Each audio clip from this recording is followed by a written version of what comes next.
Definitely vintage vibes. What are you majoring in, anyway?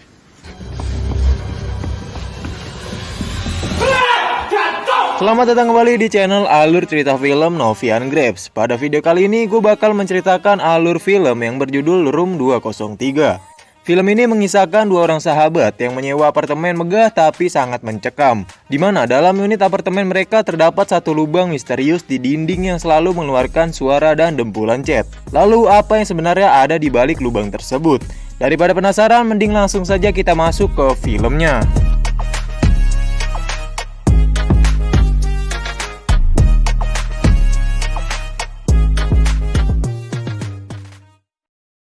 That always does that.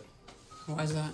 I work this unit every Di year. awal film kita diperlihatkan seorang pekerja bangunan bernama Chad yang sedang merenovasi ruangan di sebuah apartemen. Saat proses renovasi berlangsung, Chad merasa ada yang aneh dengan lubang di dinding yang terus-menerus mengeluarkan cairan. Padahal lubang tersebut sudah ia coba tambal berkali-kali. Karena penasaran, Chad pun memasukkan tangannya ke dalam lubang itu. Tak berselang lama, ia langsung menarik tangannya kembali bersamaan dengan kalung yang tiba-tiba terlempar dari dalam lubang tersebut. Sore harinya, pacar Chad yang bernama Lena datang ke sana untuk menemuinya sambil membawa minuman. Lena diberi hadiah berupa kalung yang tadi Chad dapat dari lubang di dinding. Namun hal mengejutkan justru terjadi. Lena tanpa sadar memecahkan botol lalu ia menggoreskan ke dirinya sendiri. Chad yang ketakutan segera keluar ruangan untuk mencari bantuan. Dan barulah diketahui bahwa Chad dan Lena berada di ruangan bernomor 203. Scene kemudian berganti menampilkan seorang wanita muda bernama Kim. Ia baru saja lulus sekolah dan akan memulai perkuliahan di kota lain. Nantinya Kim akan tinggal di sebuah apartemen yang baru saja ia sewa bersama sahabatnya yaitu Izzy. Namun orang tua Kim sama sekali tidak mendukung rencana Kim tinggal bareng Izzy. Sebab Izzy adalah orang yang sangat problematik. Bukannya takut, Kim justru malah mengabaikan omongan orang tuanya dan tetap pergi ke apartemen sebab Izzy sudah menunggunya. Right? So cool, I love the floor. Singkat cerita, kedua sahabat tersebut bertemu dengan pemilik salah satu bangunan bernama Ronan. Ronan mengajak mereka berkeliling apartemen sambil memperingatkan keduanya agar tidak memasuki ruang bawah tanah. Ia berdalih kalau apartemen tersebut baru saja direnovasi, sehingga semua unit apartemen kosong dan hanya ialah satu-satunya penyewa di lantai tersebut.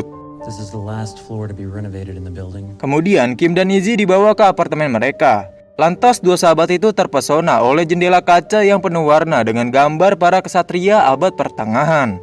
Tanpa sengaja, Kim menemukan lubang kecil di dinding kamarnya. Dengan santai, Kim segera menutup lubang itu menggunakan cermin yang ia gantung di atasnya. Namun hal itu seperti sia-sia, sebab cermin yang ia gantung terus-menerus miring atau bahkan jatuh ke lantai. Tapi Kim tetap berpikir positif dan pergi meninggalkan lubang itu. Di pagi hari, giliran Izzy yang akhirnya menyadari ada lubang di dinding kamar Kim. Kemudian ia mencoba meraih lubang tersebut dengan memasukkan tangannya ke dalam.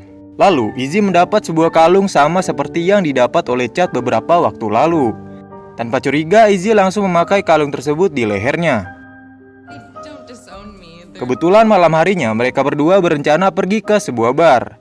Di sana mereka joinan meja dengan dua orang pria yang tak dikenal. Setelah selesai, mereka kembali ke tempat masing-masing. Namun, Izzy membawa salah satu pria bernama Tony untuk pulang bersamanya. Saat itu, Kim langsung ke kamar karena merasa lelah dan ingin segera tidur. Sementara Tony dan Izzy masuk ke kamar lainnya untuk melanjutkan romansa mereka. Tapi sayangnya Izzy juga sudah terlalu lelah. Akhirnya ia pun juga ikut tertidur. Sontak hal itu membuat Tony agak sedikit bad mood dan ia pun pergi ke dapur untuk mencari minuman sekalian buang air kecil. Saat di kamar mandi, Tony merasa ada seseorang yang lewat di dekatnya. Lalu tiba-tiba Tony diserang oleh sosok yang tak diketahui wujudnya. Pagi hari pun tiba. Izzy yang baru bangun bingung karena Tony tak ada di sampingnya. Ia mencari Tony hingga ke seluruh sudut ruangan, termasuk kamar Kim. Namun tetap saja hasilnya nihil. Izzy sama sekali tak menemukan jejak Tony. Kim yang merupakan mahasiswi itu baru menyadari kalau dirinya harus mengikuti ujian orientasi di kampusnya. Dengan terburu-buru, Kim segera pergi menuju kampus. Tapi sayangnya ia sudah terlambat dan akhirnya ia gagal ikut orientasi. Di tengah kekecewaannya, tiba-tiba Kim dihampiri oleh seorang tour guide bernama Ian. Ian menawarkan untuk mengajaknya tur pribadi ke kampus dengan imbalan kopi. Perlahan Kim mulai merasa ada kecocokan dengan Ian. Terlebih mereka sama-sama memiliki minat di bidang jurnalistik. Happiest person that I knew. I mean, I loved Liana. Kim banyak sekali bercerita tentang jurnalistik. Salah satunya yaitu ketika ia membantu Izzy mengungkap fakta kasus kematian ibunya. Potensi yang dimiliki membuat Ian semakin tertarik. Dirinya pun menyarankan agar Kim mulai menuliskan semua pengalamannya. Karena mau tak mau, Kim harus segera menyerahkan jurnal kepada dosen killer sebagai pengganti ujian orientasi yang gagal diikutinya.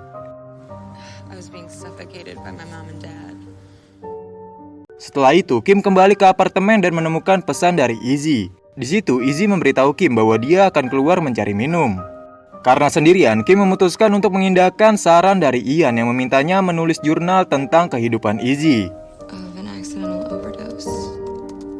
The subsequent fireworks that burst inside her did. Menjelang tengah malam, Kim terbangun karena ia mendengar suara kepakan sayap. Dengan setengah sadar, Kim berusaha mencari sumber suaranya. Dan ia melihat ada sesosok makhluk seperti burung sedang merayap ke dalam lubang di dindingnya. Kim perlahan memfokuskan pandangannya ke lubang tersebut. Namun dia dikejutkan oleh suara gedoran pintu yang sangat keras. Kim yang mulai takut akhirnya memberanikan diri untuk membuka pintu. Ketika pintu terbuka, ia benar-benar kaget saat melihat Izzy sedang berdiri memegang kotak musik dengan tatapan mata yang kosong. Wake up. Wake up, Izzy, please. Karena khawatir, Kim akhirnya memutuskan untuk menjaga dan menemani Izzy sepanjang malam. Di pagi hari, Kim mulai menanyakan apa yang sebenarnya terjadi tadi malam. Tetapi Izzy justru menjawab dengan santai kalau ia memang sering ngigo tidur sambil jalan. Kim ragu dengan jawaban Izzy, lalu ia kembali menanyakan hal lain untuk menggali informasi lebih lanjut. Namun Izzy malah mengalihkan pertanyaan tersebut dengan menunjukkan kunci yang baru saja ia pasang untuk mencegah kebiasaan buruk ngigonya itu. Izzy kemudian bercerita kalau ia baru saja bertemu dengan seorang wanita bernama Sandy di sebuah bar.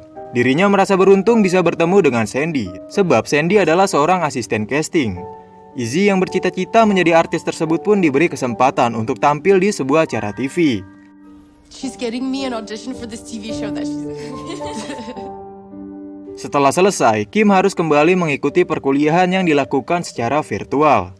Ia pun langsung menyampaikan niatnya untuk menulis jurnal berdasarkan kisah sahabatnya tanpa menyebutkan nama. Kemudian sang dosen mengatakan bahwa tidak ada kewajiban menutupi atau merahasiakan karakter yang ditulis dalam jurnalnya. Pada sore hari, Izzy berangkat untuk mengikuti audisi acara TV yang sebelumnya dijanjikan oleh Sandy. Sedangkan Kim pergi minum kopi bersama Ian.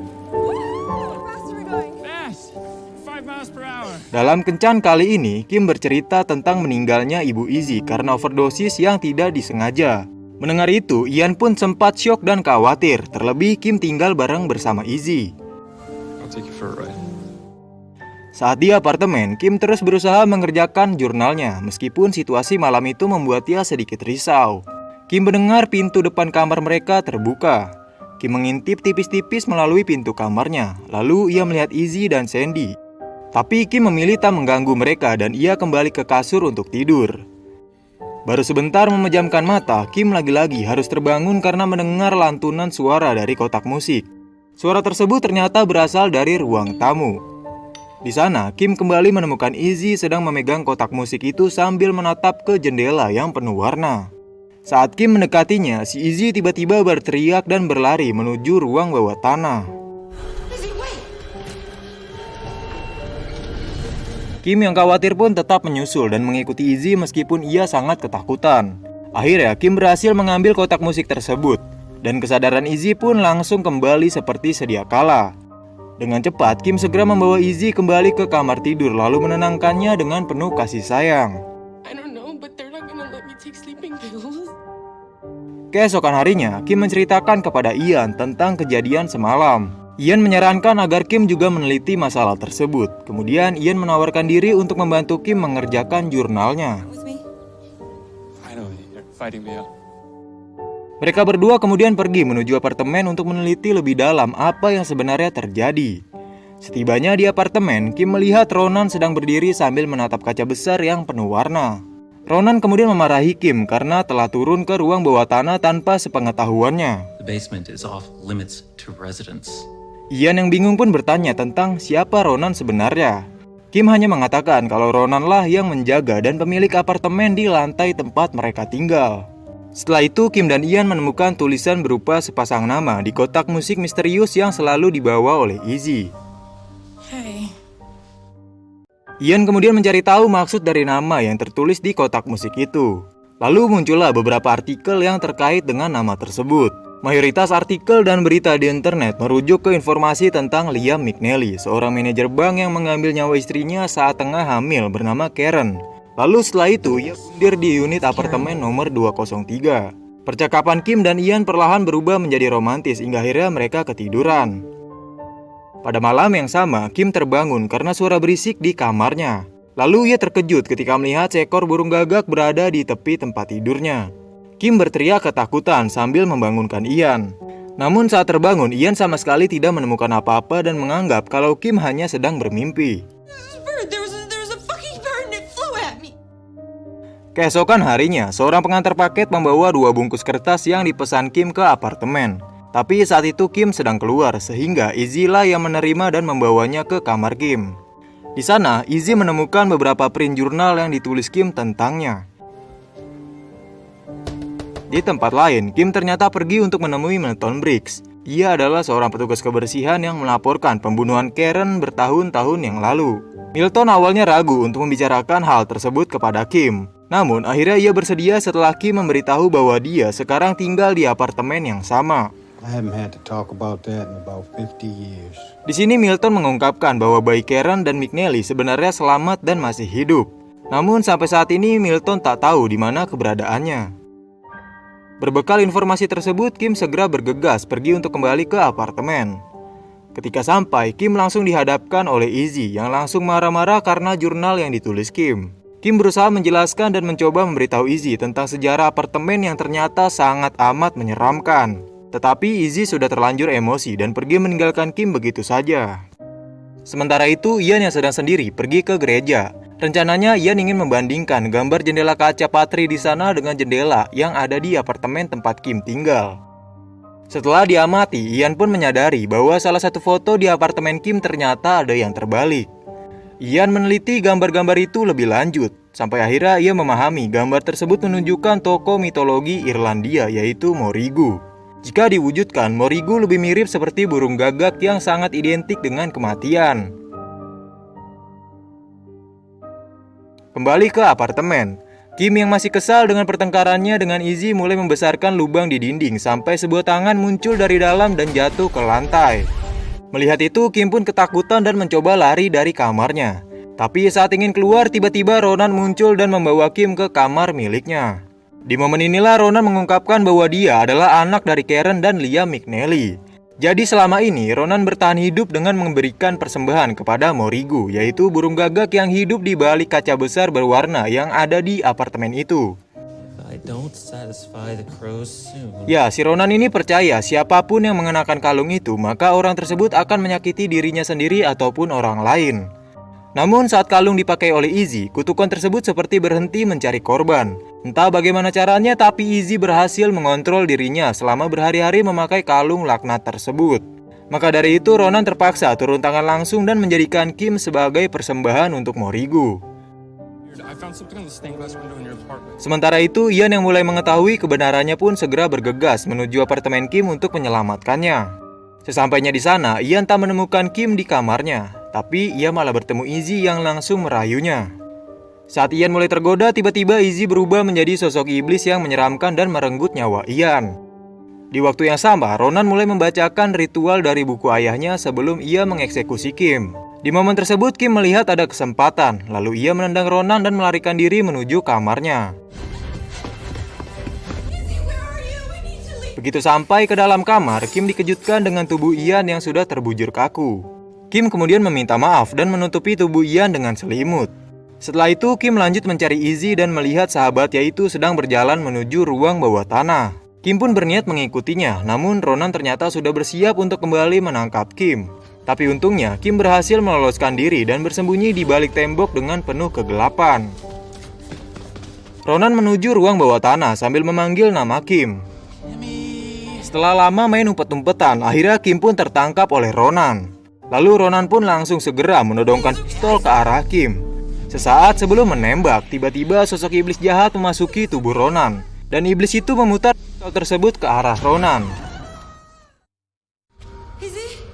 Kini hanya tinggal Kim dan Izzy yang ada di ruang bawah tanah. Di ujung sudut ruangan, Kim mendengar Izzy memanggil nama Kim sambil meminta pertolongan. Tanpa basa-basi, Kim segera meminta Kim untuk melepaskan kalung yang dipakainya.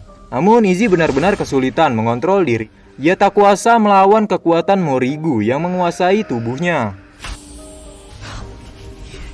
Lampu di ruangan tersebut tiba-tiba mati dan Izzy secara mengejutkan sudah berdiri tepat di depan mata Kim.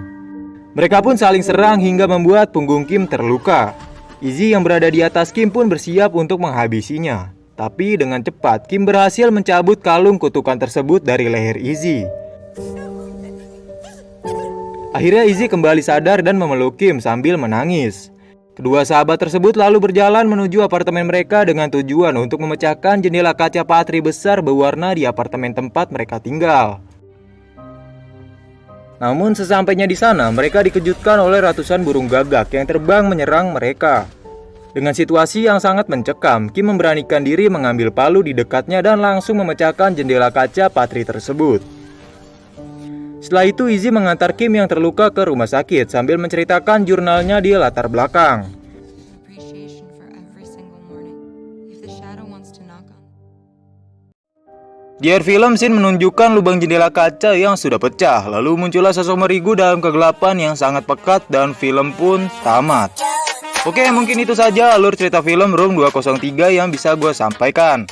Terima kasih banyak bagi yang sudah menonton video ini sampai akhir. Semoga kamu selalu diberikan kesehatan, rezeki yang berlimpah, dan dipermudah dalam segala urusan.